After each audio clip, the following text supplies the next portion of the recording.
Nosso amigo de Jesus, faça presente em nossos corações essa noite.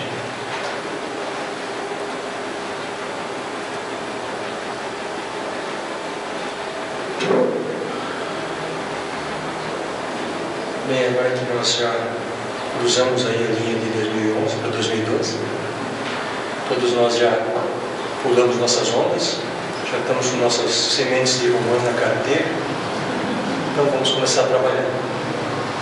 Ontem a gente teve a oportunidade de estar em Matinhos e a gente já falou isso, o pessoal falou, bom, estamos mesmo, né?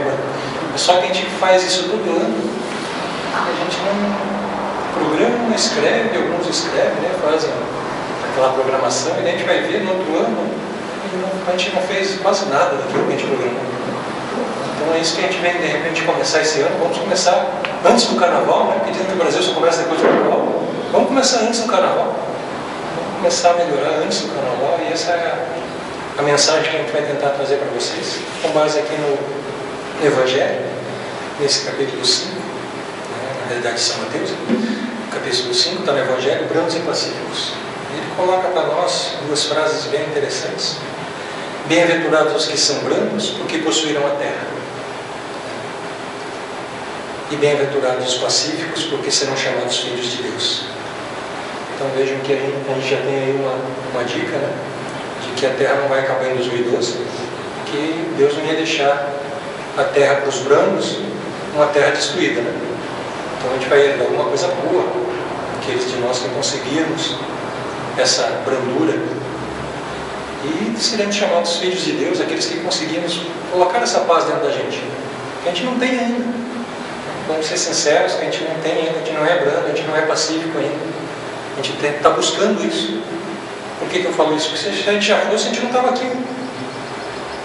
É um mundo de provas e expiações. Então a gente está nessa luta. Alguns um pouquinho melhor, alguns um pouquinho melhor. Mas que a gente está buscando isso aí, né? A gente não tem isso pleno ainda na gente. A gente precisa começar a buscar essa brandura, essa pacificidade. E o Evangelho nos traz essas máximas daí que nos diz, coloca a brandura, a moderação, a mansuetude, a paciência como uma lei. É necessário, nós temos que ter. Não é uma coisa que a gente possa, não, eu tenho um pouquinho.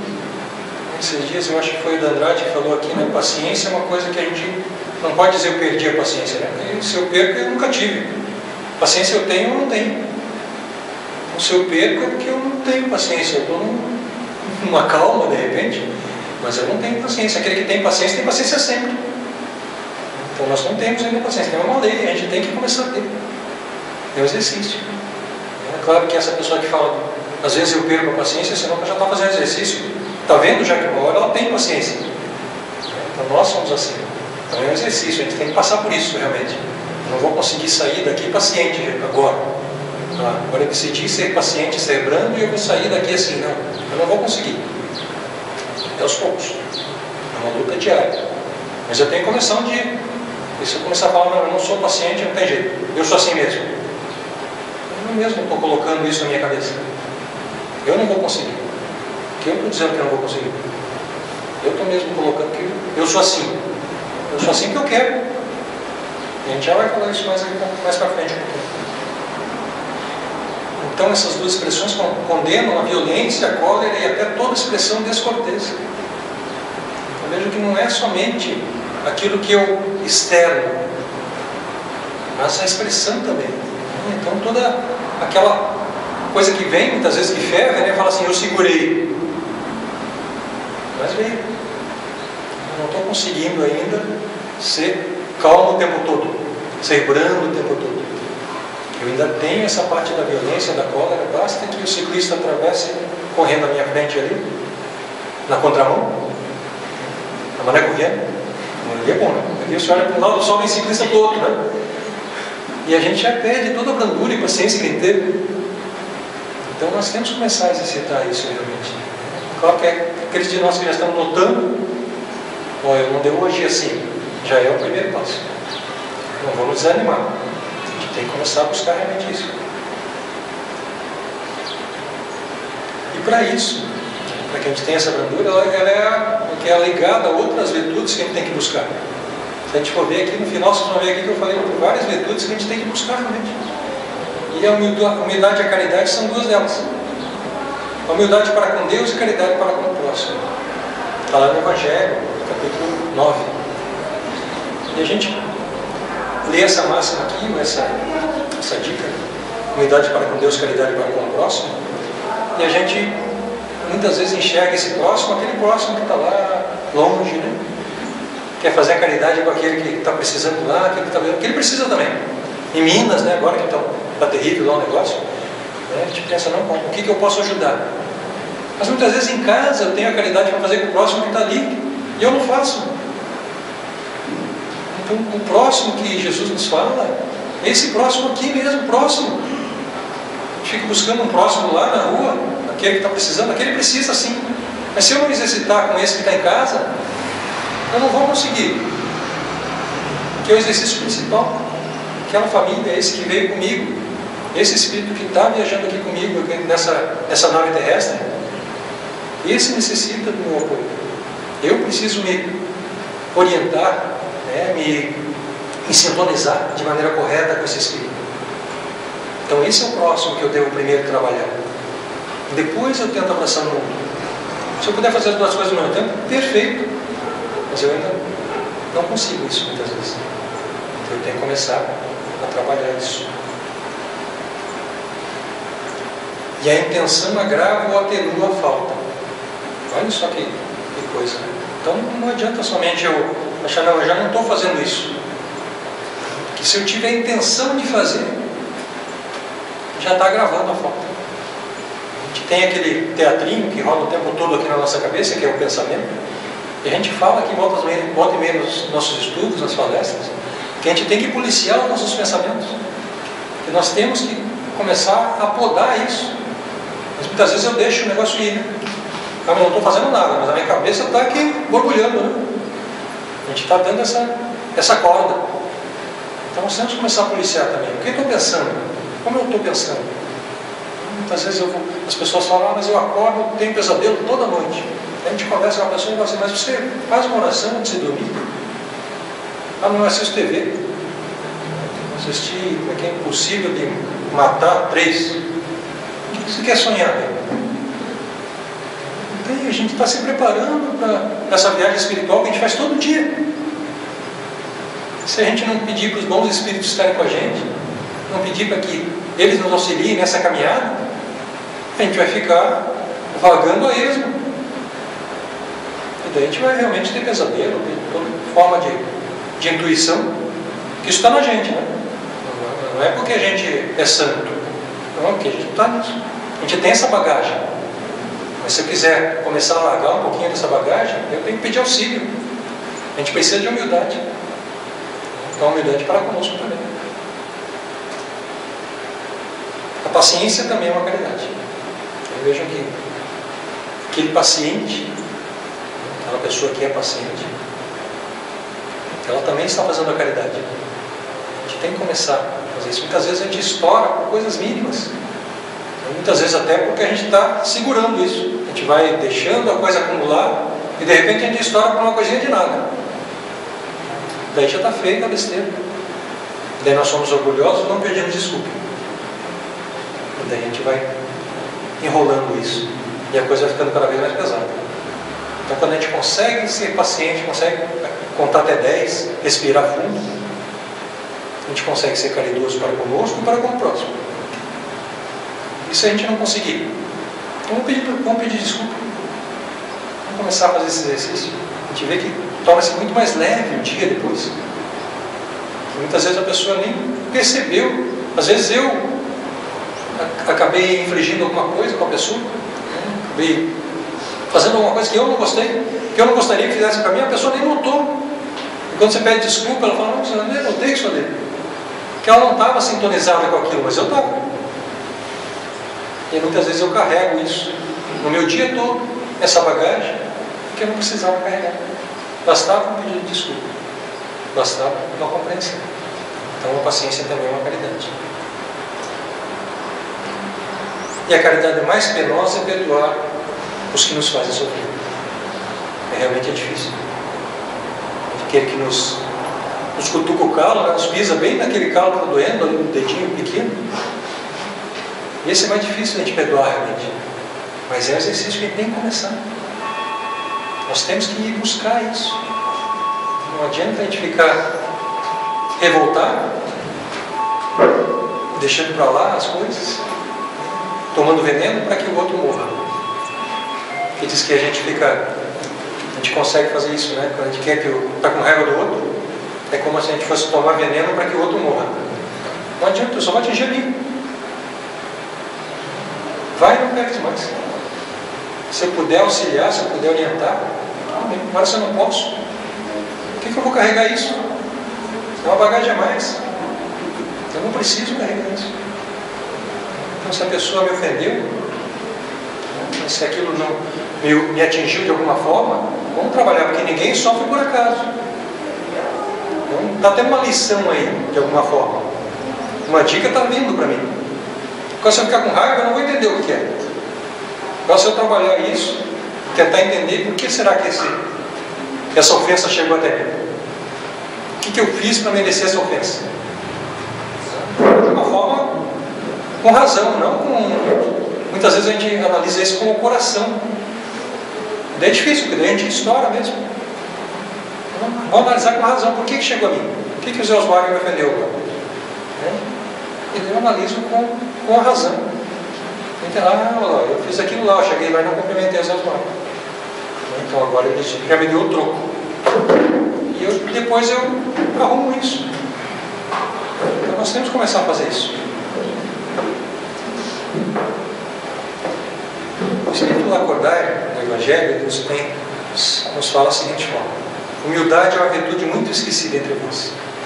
Então nós não somos humildes. Ponto. Ele falou. 1861 ele falou isso para a gente. Será que a gente já perdeu a sua humildade lá para cá? Já? não precisa levantar a mão. Desculpe. Então a gente não perdeu isso ainda, né? A gente ainda está trabalhando isso. Não precisamos trabalhar. Ele continua: esse sentimento nivela os homens, dizendo-lhes que todos são irmãos, que se devem auxiliar mutuamente e os induz ao bem. Então veja, a humildade é muito mais do que aquele que está quietinho ali no canto, que não reage, aquele lá é humilde. Não é isso, olha o que o Lacordaire nos fala aí. Nivela os homens, todos são irmãos. Não é o entendimento que nós estamos caminhando junto, que todos são irmãos. Nós estamos iguais, somos iguais no nível de evolução.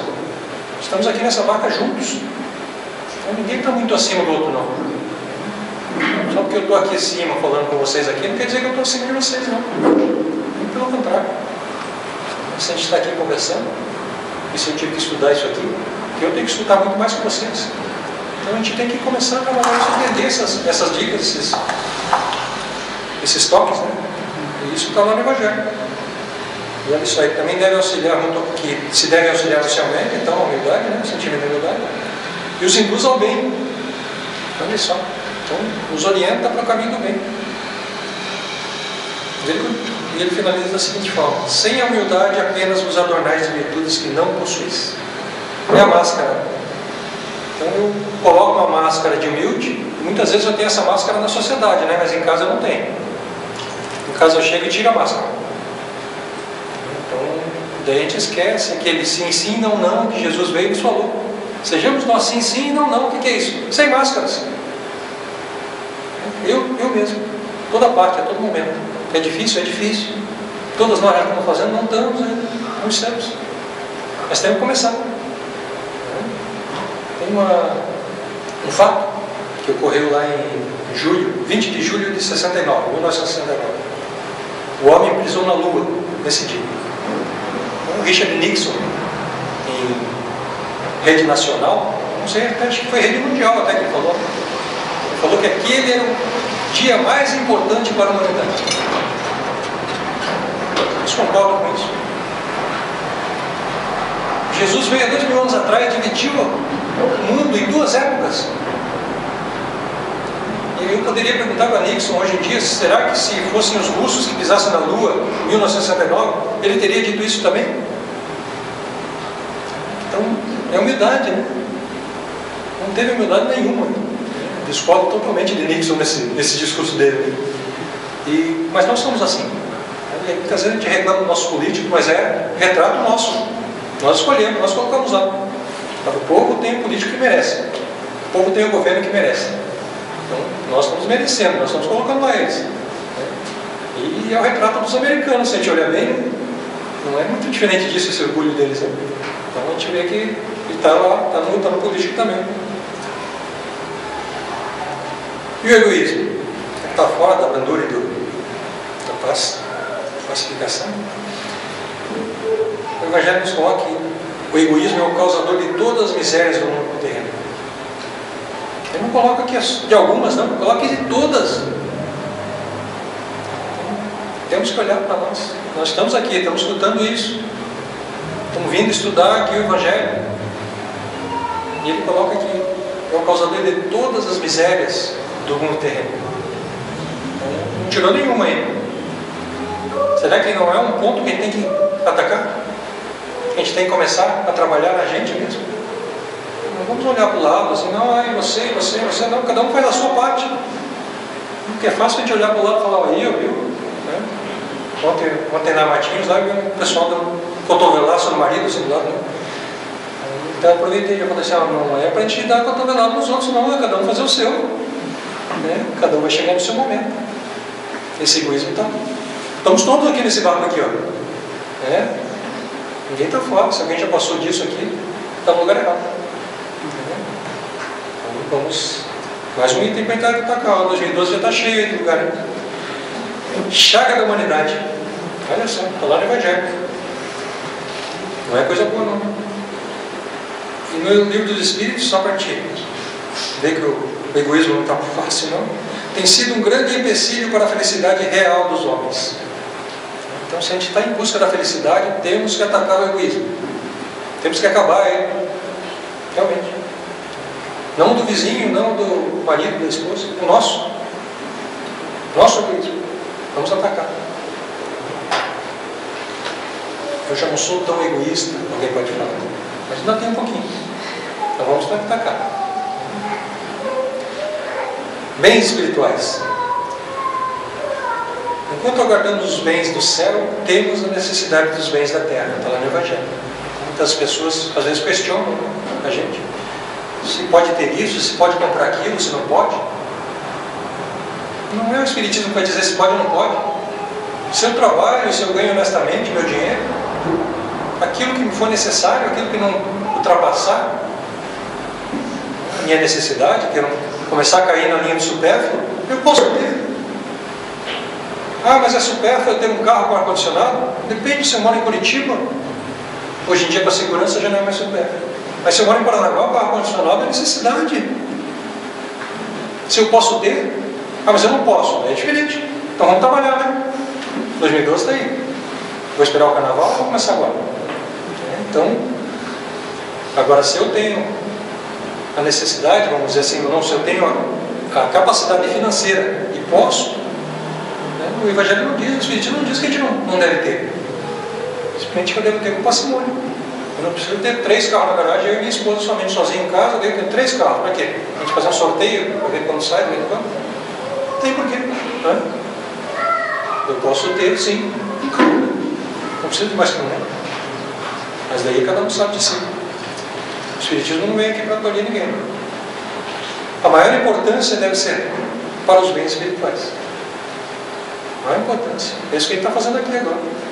Tentando entender um pouquinho mais essa doutrina, tentando ficar mais forte nessa convicção, para que comece esse ano o mais rápido possível, no caminho do bem. Não como começa todo ano, que a gente vai fazendo listinha e vai deixando para trás. Não, no caminho do bem, ó. Então, esse ano eu quero melhorar, então eu vou melhorar. Tem que estudar, vamos estudar. Vamos trabalhar com o Espiritismo, vamos trabalhar. Essa é a vontade. Tem que partir da gente. Não adianta eu esperar que os outros façam. Eu não vou esperar que a Solange levante para eu levante. E se a Solange estiver cansada para pisar levantar? Eu vou ficar esperando o ano todo? Então vamos levantar. Cada um ajuda o outro daí. Na hora que todo mundo levantar, começar a trabalhar, arregaçar as mangas, a coisa fica mais fácil. Né?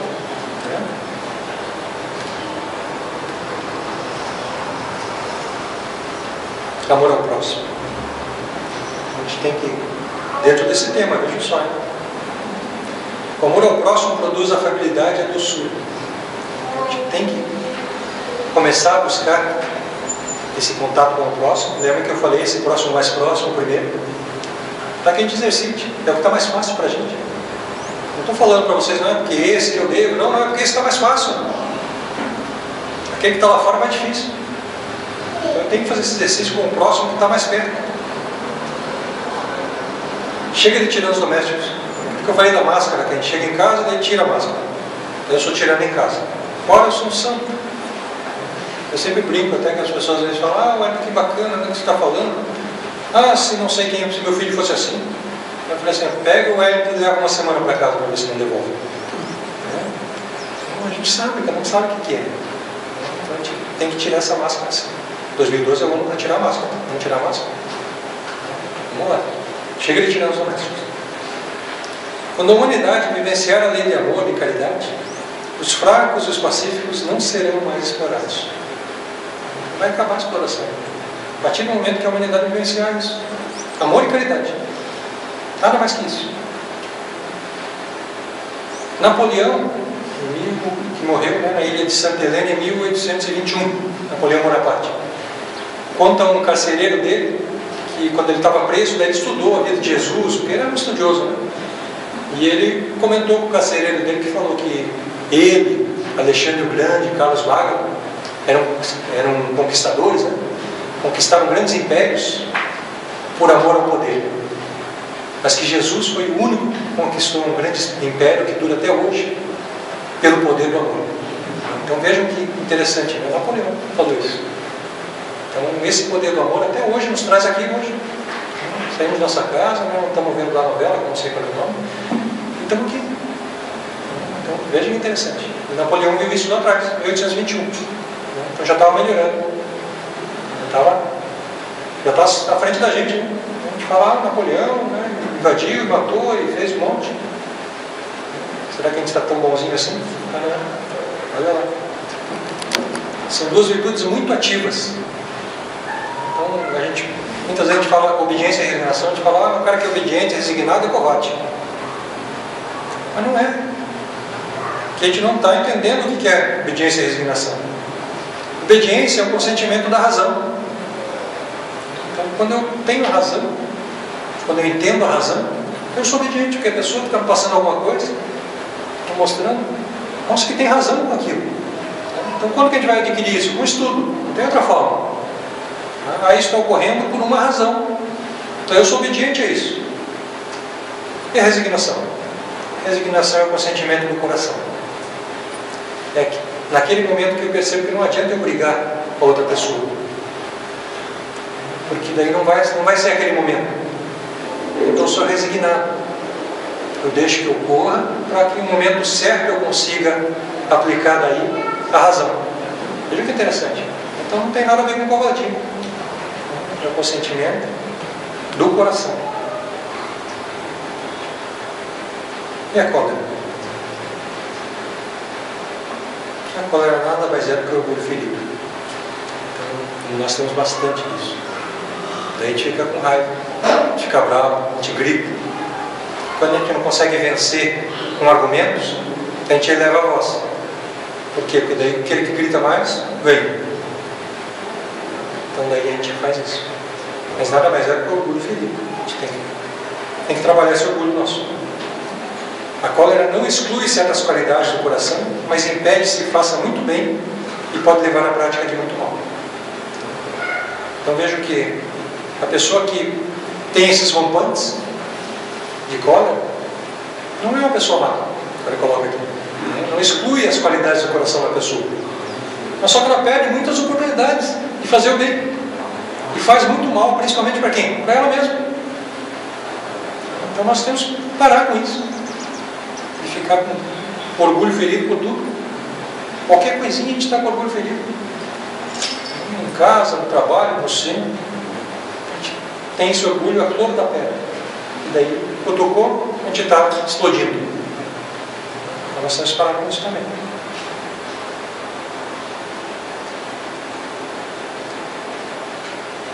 E existe uma reforma que é necessária. Eu até diria que é urgente. É da natureza humana. E é possível reformar a nossa igreja. Não concordo com aquele negócio que diz que pau que nosso torto morre todo. Só morre todo pequeno. Que a gente pode mudar, sim. Que a gente quer, a gente muda. É que a gente está acomodado, nós somos parados no nosso tempo. Está tudo bem, então eu não me mexo. Eu devia tempo no centro aqui, né? Se a pessoa está bem, ela sobe. Aí ela está, aperta um carro lá, daí parece que não tem que dar um passo, uma água. Então a gente, no momento bom, a gente não leva para o centro. Então, olha os bens espirituais aí, tá deixando de pegar. O homem não se conserva vicioso senão porque quer permanecer vicioso. É uma vontade nossa. Se eu sou vicioso é porque eu quero. Não é porque o vizinho quer, não é porque a família é assim, é porque eu sou assim, eu sou assado, não é porque eu quero. Está bom para mim. E eu tenho que perceber isso, que já não é tão bom. A responsabilidade já bate a minha porta há algum tempo. Quando que eu vou ser responsável? Eu vou continuar sendo vicioso. Então essa reforma é necessária e é urgente. Nós podemos fazer. Tem culpa disso? Culpa de quem? Muitos de nós culpamos o organismo acusando Deus. Tipo, mas eu sou assim, é Deus me fez assim. Olha só como nós somos. Culpa de Deus. Bacana arranjar um culpado, não é Deus? Simplesmente fez tudo. Tudo perfeito, tudo organizado. Nós estamos aqui na Terra, bagunçamos tudo e falando que foi ele o culpado. Precisamos tomar tempo, né? Diz meu pai. Mas, né, eu sou muito bom, né? Tem um ditado que diz assim, ou tem pessoas que dizem assim, a gente escuta muito isso, né? Eu sou muito bom, mas se pisam no meu carro, e daí? Será que é bom isso? Será que realmente é bom? Isso é uma qualidade a preservar? Se a pessoa é boa, né? Se alguém pisar no carro, não vai se sentir dessa forma, né? Então, vejam que não é uma qualidade, né? Revela desequilíbrio, que a pessoa está sempre armada, podendo gerar uma situação gravíssima. Isso aí está vendo o tempo todo no trânsito, aí agora, aqui em Paranaguá não vi ainda, em Curitiba toda hora estão se matando aí por causa de uma batida no para-choque. O cara está armado, bateu, pum, saiu, tum, tiro. O que é isso? O cara é muito bom, mas pisou no carro dele, não. Então nós temos que tomar cuidado com isso. Esse afã, de repente, de chegar onde a gente nem sabe por que está com tanta pressa, e a gente fala isso. Vamos ser mais calmos. Tem uma historinha que Meimei conta, lá no livro Pão Nosso, acho que o Chico, né? Ele coloca que, ou ela coloca, né? Espírito Meimei, ela coloca que um judeu estava muito doente, já tinha procurado vários médicos, um velho judeu, e ele não encontrava a solução para a dor no peito, para aquele cansaço que ele tinha. E ele foi em busca do mestre. Então Jesus o atendeu lá na casa de Simão Pedro, e escutando o que ele falava, porque na hora que ele sentou na frente de Jesus, ele pôs-se a tagarelar. Ele contou que ele tinha grande poder antigamente, e que com o poder dele tinha despojado várias pessoas dos bens que elas tinham. Muitas pessoas tinham morrido por causa dele, e daí iam para a bancarrota e acabavam se suicidando, né? E ele contou tudo isso para Jesus. Jesus, ali mesmo na casa de Simão Pedro, fez uma oração e falou: irmão, vá e não peques mais. E ele sentiu-se como se tivesse tirado com a mão aquele peso todo, sentiu-se feliz, inclusive, e saiu rendendo graças a Deus da casa de Simão Pedro, e andou meia quadra quando veio um transeunte, sem querer, uma pessoa que já estava meio que caindo, e pisou no carro dele. Nesse momento ele explodiu, começou a gritar e vociferar com a pessoa, e bater na pessoa com a bengala. O barulho foi tanto que o próprio Jesus veio para apaziguar a situação. E chegando a apaziguar a situação, ele viu quem era o causador, e falou: nossa, eu acabei de, em nome de Deus, tirar os seus pecados, que não foram poucos, você mesmo falou. E você não pode perdoar uma pessoa que está numa situação pior que você. E nesse momento ele fala: mas mestre, né? E bota a mão no peito: o que está vendo? Eu sinto de novo tudo aquilo chegar. E Jesus falou: você mesmo trouxe de volta para você toda essa cola. Eu havia tirado, mas você trouxe de novo. Então nós somos assim também. Nós acabamos... Está tudo tranquilo, de repente alguém pisa no nosso carro e nós fazemos um pandemônio. Daí nós trazemos de novo tudo isso para nós. Enquanto muitas vezes a gente pode dizer simplesmente: vai e não pegues mais. Não preciso falar, eu posso só pensar. Nós, com isso, vamos nos sentir bem mais leves do que atraindo tudo de volta. Que Deus trabalha ainda. Não está parado, não. Em nossos corações, Deus trabalha e nos transforma lentamente, no ritmo de nossa compreensão e aceitação. Então é o nosso ritmo. Veja, até nisso Ele respeita a gente. Faz-nos viver experiências necessárias às mudanças que devemos realizar em nós mesmos, buscando romper o nosso comodismo. Está em nós. E tenta o tempo todo nos colocar na trilha correta, nos dá o caminho, nos dá a dica, nos dá o mapa. Mas nós não seguimos. Mas Deus trabalha. E não tem pressa. Continua trabalhando. Mais um ano. Então vamos deixar agora para fazer em 2014, depois da Copa. Agora a gente vai jogando, né, o negócio. 2012 não vai acabar mais, aí a gente tem que arranjar uma outra desculpa para não fazer nada. Daí a gente joga lá para 2014. Né? Mas Deus não tem pressa, vai trabalhando. Agir sem pressa e de forma totalmente anônima, a ponto de muitos negarem a sua existência.